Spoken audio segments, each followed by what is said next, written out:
Et si je vous disais que cette ayah décrit les personnes dont Allah lui-même dit qu'elles détruisent leur avenir par leurs propres mains? Oui, un verset qui identifie clairement les causes de la perdition et comment les éviter.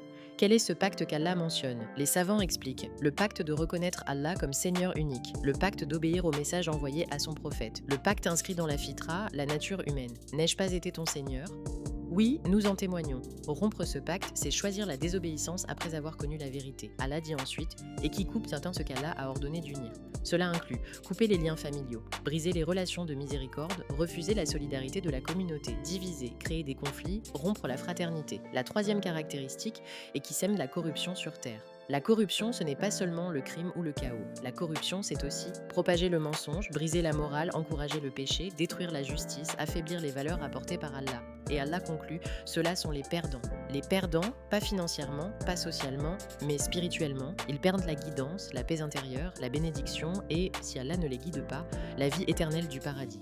Cette ayah est un miroir. Elle nous demande, as-tu honoré le pacte avec Allah? As-tu maintenu les liens qu'il t'a ordonné de respecter? As-tu évité la corruption dans ton comportement, ton langage, ton influence? Si oui, tu es dans la voie des gagnants. Sinon, cette ayah est un rappel, une invitation à revenir. Qu'Allah fasse de nous ceux qui respectent leur pacte, unissent en ce qu'il a ordonné d'unir et répandant le bien sur terre.